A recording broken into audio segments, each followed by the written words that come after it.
Olá pessoal, hoje eu tô aqui na Proculinária e eu vim fazer uma receita deliciosa de pão recheado para você. Nós vamos fazer uma única massa e dessa massa nós vamos modelar esse pão de 3 formas diferentes, com 3 recheios diferentes. Então aproveita, essa receita é ótima tanto para vender quanto para fazer para o lanche em casa, tá? Dá para fazer também em padarias, lanchonetes, confeitarias. Então vamos começar? A gente vai precisar aqui de farinha de trigo sem fermento. Então, já tenho aqui 1 kg de farinha de trigo. Vamos precisar também de 30 gramas de fermento seco. E a gente vai misturar esse fermento com a nossa massa para que fique totalmente uniforme. Depois do fermento, nós vamos continuar colocando os secos. Vamos colocar aqui 60 gramas de açúcar.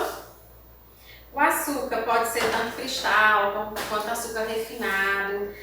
Vamos colocar margarina, manteiga ou óleo, também pode utilizar o azeite. O importante é que nós tenhamos aqui 100 gramas de gordura, né? Essa gordura ela vai ajudar aqui no desenvolvimento do glúten da nossa massa, então a gente vai ter uma massa que ela vai ter melhor elasticidade e extensibilidade. E aí nós vamos misturar aqui essa gordura. Vamos trazer aqui os ovos para a nossa massa, são 3 ovos. Lembrando, gente, que eu estou fazendo aqui com 1 kg, mas se você quiser fazer essa massa com 500 gramas, com 300 gramas, é só fazer proporcional, tá? Proporcional sempre é a quantidade de farinha. Então, se eu tenho 500 gramas de farinha, tudo vai ser proporcional a essa quantidade de farinha. Nós estamos misturando aqui todos os ingredientes, né? Com exceção do sal e o líquido. O líquido aqui nós vamos utilizar o leite, mas caso você seja intolerante à lactose, queira colocar água, também dá para fazer da mesma forma. Rosângela, o que é que vai diferenciar nessa receita se eu fizer ela com água? Claro que a gente vai ter menos teor de gordura. Se eu tenho menos teor de gordura, consequentemente, eu vou ter menos maciez, eu vou ter uma massa menos saborosa, né? Porque todo mundo sabe que gordura é uma delícia. Então a gente está trazendo aqui os ingredientes, né? Envolvendo aqui os nossos ingredientes, a nossa massa. Vou transferir aqui, gente, para um bowl maior, para a gente poder trabalhar de uma forma mais à vontade, sem que derrame. E aí a gente já aqui com os ingredientes, agora sim eu vou acrescentar o nosso sal, certo? Eu prefiro não colocar o sal no início da receita, porque o sal muitas vezes ele pode inibir o próprio fermento. Então eu trago o sal aqui mais pra frente um pouquinho da nossa receita. E aí a gente vai acrescentar o nosso leite. Nosso leite ou o nosso líquido, né? Ele vai dar o ponto à massa. Então se eu colocar todo de uma vez, muitas vezes eu vou estar colocando uma quantidade excessiva. Por quê? A umidade da nossa massa, ela diferencia pelo tempo que ela fica armazenada. Ela diferencia por muitas vezes já ter recebido umidade do ar ou ser uma farinha realmente mais úmida. Eu vou ter aqui diferença também nessa umidade dessa massa quando eu coloco ovos maiores ou menores, né? E aí vai. Então, o líquido, ele vem para dar o ponto na massa. A gente aqui, gente, está só misturando os nossos ingredientes.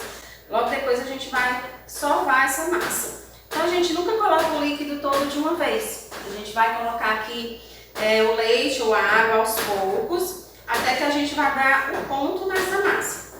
Rosângela, qual é o ponto da massa? Como que eu vou saber a quantidade ideal para mim não colocar mais leite, né? Para mim não ter colocado uma quantidade tão grande de leite. Você vai colocar essa água até que a sua massa ela não esteja mais seca, que a gente veja, olha, a gente tem massa aqui no fundo do nosso bowl, né? Então a gente tem uma massa ainda seca que não recebeu umidade. E também vai colocar água até que essa massa solte das suas mãos e a gente consiga levar essa massa à bancada.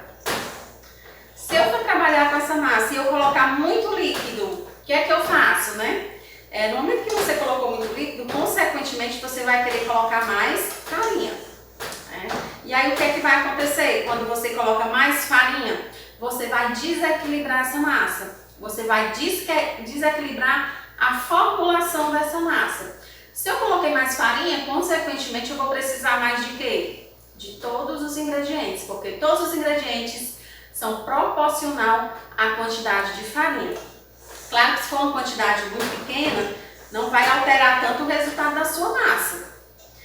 Mas digamos que você colocou uma quantidade muito grande de líquido e aí vai precisar acrescentar 300, 400 gramas de farinha nessa massa. O que é quantidade menor de sal. Então, eu vou ter uma massa menos saborosa. Eu vou ter uma massa com uma quantidade menor de fermento, na proporção da farinha. Então, o que é que vai acontecer? Eu vou ter uma massa que ela vai, consequentemente, crescer menos ou ter sua fermentação de uma forma incorreta. Então, isso vai prejudicar o andamento da minha massa, a fermentação, todo o processo, certo? Então, na panificação, a formulação ela é muito importante, né? E aí, eu já tenho aqui, ó, minha massa totalmente homogênea. Se eu colocar mais líquido nessa massa, o que que acontece?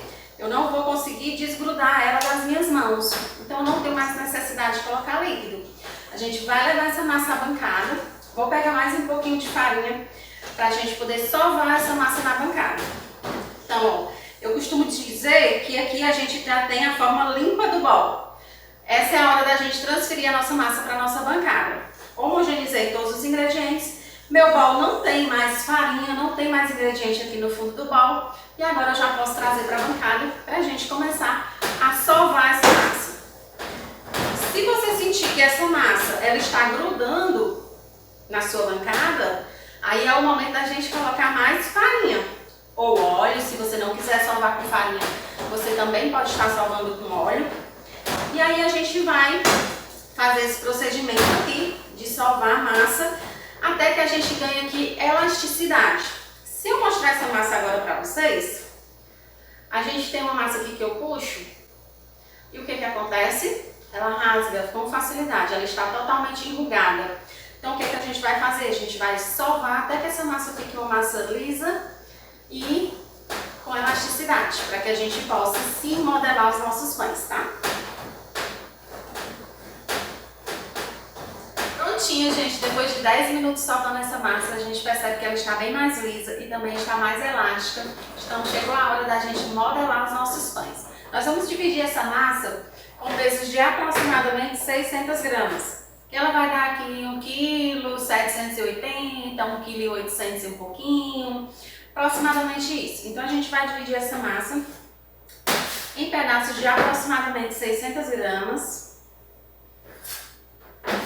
para que a gente possa modelar os nossos 3 pães.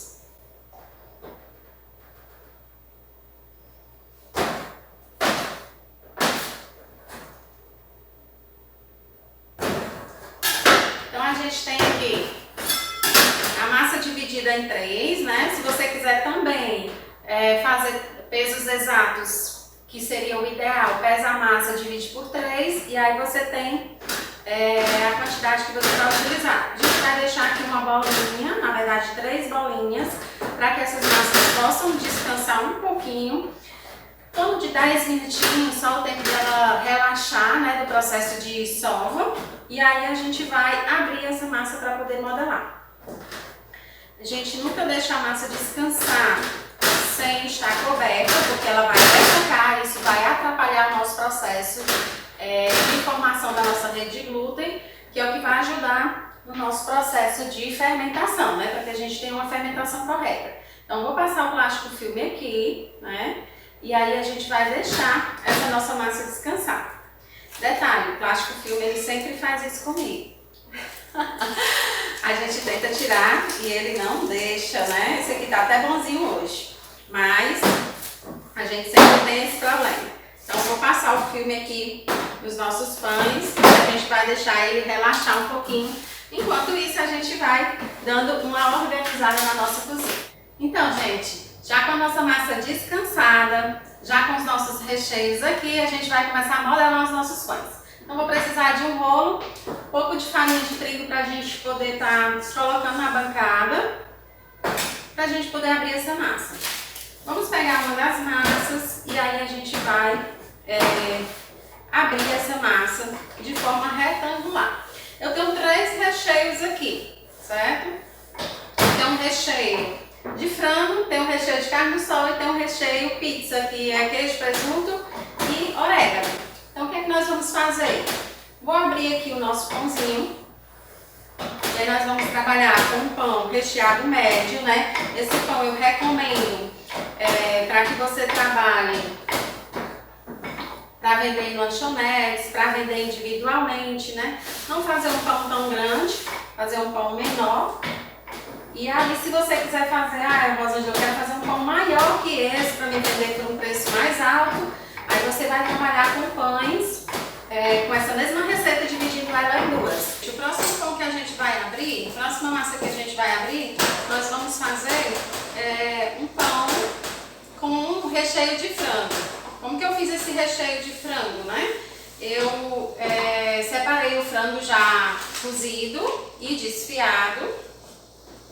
E aí desse frango, eu misturei cenoura crua, é um recheio que eu gosto bastante. Misturei cenoura crua, misturei queijo coalho e se eu quiser eu posso misturar o requeijão juntamente com esse recheio ou colocar no momento que eu tiver aberto o meu pão, tá? Sempre que a gente for abrir esse pão, gente, é interessante que a gente tente abrir de forma retangular, né? Sempre colocando mais força do meio para a ponta, do meio para a ponta, do meio para a ponta, do meio para a ponta. E aí eu vou conseguir fazer com que eu tenha uma massa mais aberta que a gente possa trabalhar. Por que é importante fazer ela de forma retangular? Porque quando eu vou fazer de forma retangular, eu já tenho aqui uma estrutura que vai dar um acabamento melhor no nosso pão. Se eu tiver um pão que ele fique muito aberto de um lado e de outro não, eu vou ficar com o pão fino de um lado, grosso de outro. E a gente sabe que o cliente ele come com os olhos, né? Então a gente precisa fazer com que esse produto ele tenha uma boa apresentação para o nosso cliente.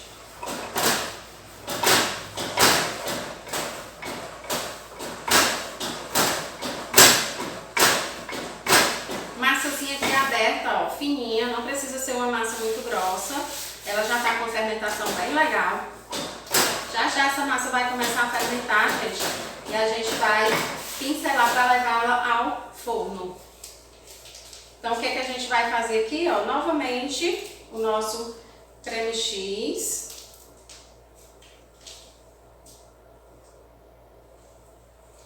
Vou botar dessa vez um pouquinho a mais, porque tem uma quantidade menor de queijo, então eu tenho mais frango, o frango é um pouquinho mais seco. Se eu não deixar essa massa mais molhada, ela pode se tornar um recheio muito seco, né? Então a gente vai acrescentar aqui o nosso recheio de frango.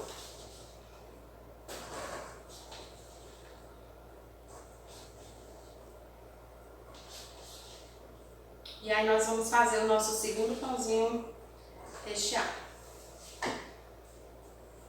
Ó, dessa vez eu vou dar uma cortadinha nesse lado do meu pão, fazendo tirinhas. E aí eu vou pegar esse recheio, vou puxar ele mais para a ponta aqui um pouquinho. Vou começar a enrolar o nosso pão, lembrando das pontas, né, de fechar essas pontas.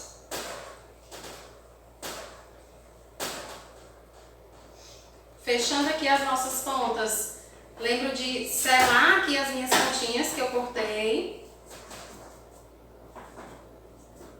E aí a gente continua fechando aqui o nosso pãozinho. E no final, a gente tem aqui o nosso pão fechado. Virar ele para vocês verem o detalhe que ficou do corte que a gente fez na nossa massa. Segundo pão pronto, vamos passar para o terceiro? Então vamos lá, gente. Nosso terceiro pão, nós vamos trabalhar com carne do sol. Vamos pegar aqui a nossa última massa que a gente deixou aqui fermentando. Gente, eu trabalhei aqui com a quantidade de 30 gramas de fermento. Mas essa quantidade é ideal para quem vai trabalhar com uma quantidade pequena de pão. Vai fazer uma receita só, quer que essa fermentação seja mais rápida. Se eu for fazer esse pão em padaria e eu tiver várias outras coisas para fazer, ou for fazer numa quantidade maior, eu posso reduzir essa quantidade de fermento. Porque muitas vezes a gente vai modelar e quando eu tenho uma quantidade grande de pão ou estou num ambiente muito quente, essa massa ela pode fermentar muito rápida. Então eu posso trabalhar aqui com 10 gramas de fermento, 15 gramas de fermento, dependendo do tempo que você quer que essa fermentação aconteça.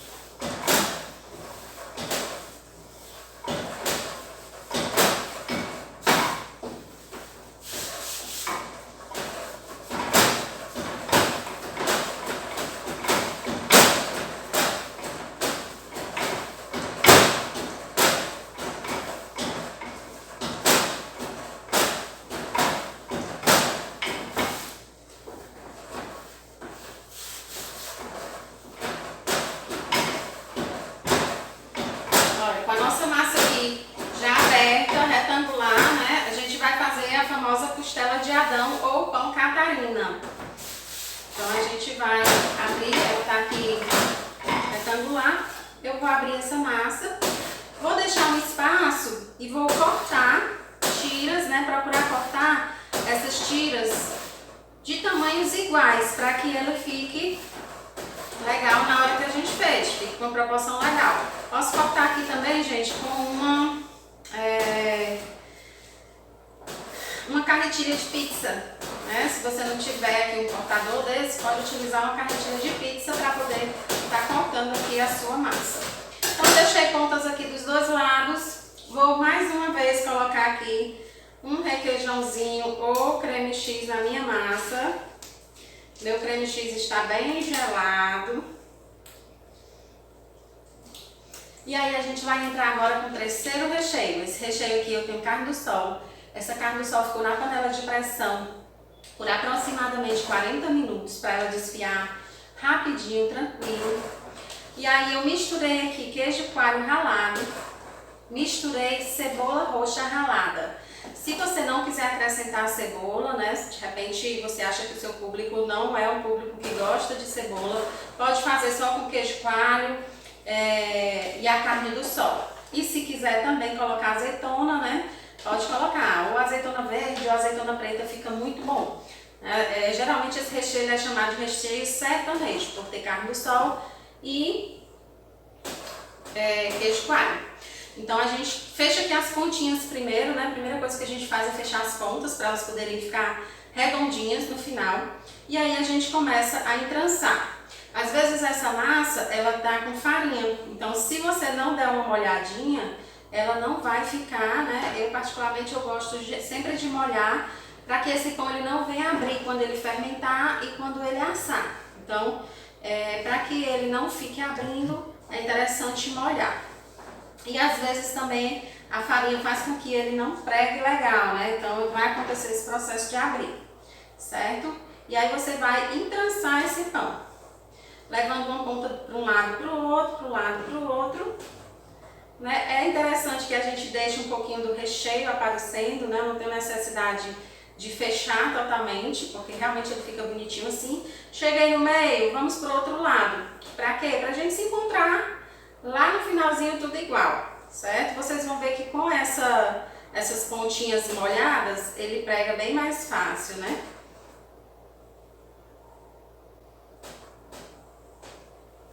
Oxi. Mais uma. E passa a última por cima, essa última ela vai lá pra baixo. É importante, gente, terminou de fazer o pão, ajusta ele, ó, pra que ele não fique parecendo uma múmia, tá? Então a gente dá uma ajustadinha pra ele ficar aqui todo retinho, poder fermentar. Depois que a gente coloca na bandeja, que vai pro forno pra assar, nesse período de fermentação a gente não mexe nesse pão. Então foi pra bandeja, fermentou, a única coisa que a gente vai fazer é pincelar para poder levar ao forno. Vamos esperar essa fermentação acontecer? Então, gente, agora com nossos pães já modelados, coloquei em assadeira untada e vou levar para o armário para fermentar. Se você for fazer esse pão em casa, se você não tiver armário, você pode deixar ele fermentando dentro do forno desligado até que ele dobre de tamanho. Ou que você veja que o processo de fermentação já ocorreu, que é quando você sente que a massa está fofinha. Aqui nosso processo já está ocorrendo, né, devido a eu ter modelado um, outro e depois o outro. E aí esse tempo ele já houve o processo do início dessa fermentação. Caso você não tenha um espaço para deixar esse pão fermentando, passe o plástico filme em cima da assadeira para que ele não resseque, tá? Então vamos esperar fermentar. Ele vai fermentar aproximadamente 30 a 40 minutos, dependendo da temperatura que ele tiver, claro. Prontinho, gente, nossos pães saíram do forno, olha que coisa linda! Então aqui nós temos os nossos pães recheados, perfeitos, passaram 30 minutos de forno. E agora a gente vai saborear. Esse pão você pode vender ele inteiro, como eu falei, você pode vender ele no peso, você pode colocar ele em bandejinhas, aquela bandejinha B1 ou B2, passar o plástico filme e vender o pedaço. Então é bem interessante. Olha aqui, gente. Correto é a gente sempre deixar esse pão esfriar, mas eu queria mostrar para vocês aqui o resultado do nosso pão, chegar mais perto para mostrar melhor. É importante que esse pão ele tenha essa partezinha fofa, ó, que ele desça, né, quando a gente aperte e ele volte, porque aqui eu tenho certeza de uma fermentação correta. Muito obrigada, até o próximo vídeo.